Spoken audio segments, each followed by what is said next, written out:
ఇంట్లో బీరకాయ ఉంటే ఇలా చేసేయండి. చాలా టేస్టీగా బీరకాయ రోటి పచ్చడి ఎలా చేయాలో చూద్దాము. హాయ్, అందరికీ నమస్కారం. నేను మీ పల్నాడు పిల్లని. బీరకాయని 1/2 కిలో తీసుకున్నాను. 100 గ్రామ్స్ పచ్చిమిర్చి తీసుకున్నాను.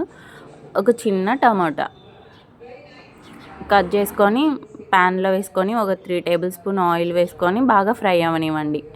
10 to 15 మినిట్స్ పడుతుంది. మధ్య మధ్యలో తిప్పుతూ ఉండండి, లేకపోతే అడుగంటుతుంది. వేడి అన్నంలో రోటి పచ్చడి నెయ్యి వేసుకొని తింటే చాలా టేస్టీగా ఉంటుంది. ఫుల్ మీల్స్ తినేయచ్చు. కుక్ అయిపోయాయి. ఇప్పుడు స్టవ్ ఆఫ్ చేసి కొంచెం చింతపండు, ఒక 1 టేబుల్ స్పూన్ జీలకర్ర వేసుకోండి. టేస్ట్కి సరిపోయేంత రాళ్ళుప్పు వేసుకోవాలి.